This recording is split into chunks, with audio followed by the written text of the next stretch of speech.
ভারতের বিপক্ষে বিশ্বকাপের ম্যাচ বয়কটের সিদ্ধান্ত নিয়েছে পাকিস্তান। বিশ্বকাপে ভারতের ওই একটা খেলাই শ্রীলঙ্কাতে। মজার ব্যাপার হচ্ছে, পাকিস্তান ম্যাচ না খেললেও ভারতকে ঠিকই যেতে হবে শ্রীলঙ্কা। সময় মতো উপস্থিত থাকতে হবে মাঠে। ভারত যদি মাঠে না যায় তবে পয়েন্ট হবে ভাগাভাগি, ম্যাচ হবে পরিত্যক্ত। অর্থাৎ খেলা হবে না জেনেও নিজ দেশ থেকে দলবল নিয়ে শ্রীলঙ্কা যেতে হবে টিম ইন্ডিয়াকে। অদ্ভুত এক অবস্থা, তাই নয় কি? এই খবর ফলো করে প্রচার করেছে ভারতীয় গণমাধ্যম আনন্দবাজার।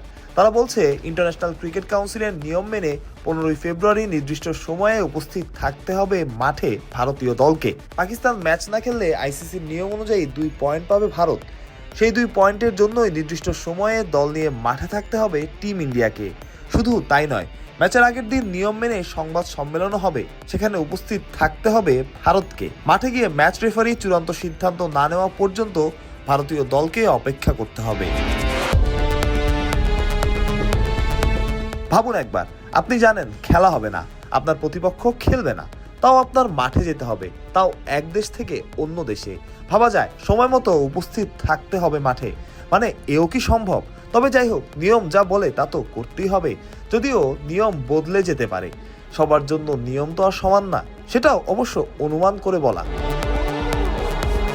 আইসিসির নিয়ম অনুযায়ী মাঠে উপস্থিত থাকলে তবেই সংশ্লিষ্ট দল এমন ক্ষেত্রে 2 পয়েন্ট পাবে। অন্য দল আগেই ম্যাচ বয়কটের কথা জানিয়ে দিলেও মাঠে যেতে হবে প্রতিপক্ষকে। ভারত যদি মাঠে না যায় তাহলে ম্যাচ পরিত্যক্ত হিসেবে ঘোষণা করা হবে।